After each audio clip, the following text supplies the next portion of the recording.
काम अथ 9वां अध्याय। कामदेव द्वारा भगवान शिव को विचलित न कर पाना। ब्रह्मा जी द्वारा कामदेव के सहायक मारगणों की उत्पत्ति। ब्रह्मा जी की उन सब को शिव के पास भेजना, उनका वहां विफल होना। गणों सहित कामदेव का वापस अपने आश्रम को लौटना। ये अध्याय का नाम है। ब्रह्मा जी बोले, हे मुनीश्वर, अनुचरों के साथ उस काम के शिव स्थान में पहुँचे। जाने पर अद्भुत चरित्र हुआ, उसे सुनिए। सभी लोगों को मोहित करने वाले उस महावीर काम ने वहां पहुंचकर अपना प्रभाव फैला दिया और सभी प्राणियों को मोहित कर लिया। हे मुने, बसंत ने भी महादेव को अपना मोहित करने वाला प्रभाव दिखाया, जिससे समस्त वृक्ष एक साथ ही फूलों से भर गए। उस समय काम ने रति के साथ शिव को मोहित करने के लिए अनेक यत्न किए, जिससे सभी जीव उसके वशीभूत हो गए, किंतु गणों सहित शिव जी उसके वश में नहीं हुए। हे मुने, इस प्रकार चेष्टा करते हुए जब बसंत सहित उस काम के समस्त प्रयत्न निष्फल हो गए, तब वह अहंकार रहित हो गया और लौटकर अपने स्थान पर चला गया। हे मुने, मुझ ब्रह्मा को प्रणाम कर। उदासीन तथा अभिमान रहित हुआ कामदेव गदगद वाणी से मुझसे कहने लगा। काम बोला, हे ब्राह्मण, शिव को मोहित नहीं किया जा सकता, क्योंकि वे योग परायण हैं। उन शिव को मोहित करने की शक्ति ने मुझ में है और न अन्य किसी में। हे ब्राह्मण, मैंने मित्र बसंत तथा रति के साथ उन्हें मोहित करने के अनेक उपाय किए, किंतु शिव में वे सभी निष्फल हो गए। हे ब्राह्मण, हम लोगों ने शिव जी को मोहित करने के लिए जिन उपयोगों को किया, उन विविध उपायों को मैं बता रहा हूँ। हे मुने, हे तात, आप सुनिए। जब शिव जी संयमित होकर समाधि लगाकर बैठे हुए थे, तब मैं मोहित करने वाली वेगवान सुगंध युक्त तथा शीतल वायु से त्रिनेत्र महादेव रुद्र को विचलित करने लगा। मैं अपने धनुष तथा 5 पुष्प बाणों को लेकर उनके चारों ओर छोड़ता हुआ उनके गणों को मोहित करने लगा। उस प्रदेश में मेरे प्रवेश करते ही समस्त प्राणी मोहित हो गए, किंतु गणों सहित भगवान शिव विकार युक्त नहीं हुए। हे विदे, जब वे प्रमथाधिपति शिव हिमालय के शिखर पर गए, तब मैं भी वसंत और रति के साथ वहां पहुंच गया। जब वे मेरू पर्वत पर और नागकेसर पर्वत पर गए, तो मैं वहां भी गया। जब वे कैलाश पर्वत पर गए, तब मैं भी वहां पर गया।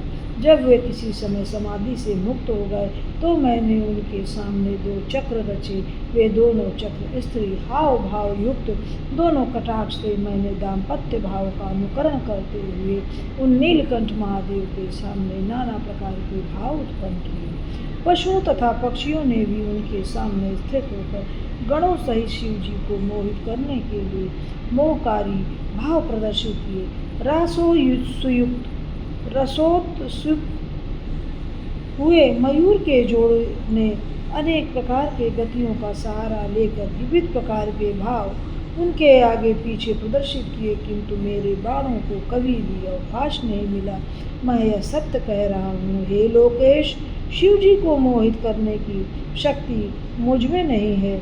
इस वसंत ने भी उन्हें मोहित करने के लिए जो उचित उपाय किए हैं, हे महाभाग, उन्हें आप सुने। मैं सत्य सत्य कह रहा हूँ। इस वसंत ने श्रेष्ठ चंपक केसर बाल, इलायची, कटहल, गुलाब, नाग केसर, पुन्नाग, किंशुक, केतकी, मालती, मल्लिका, पर्णवार एवं कुर्बक आदि पुष्पों को जहाँ भी शिव जी बैठते थे वहीं विकसित कर दिया।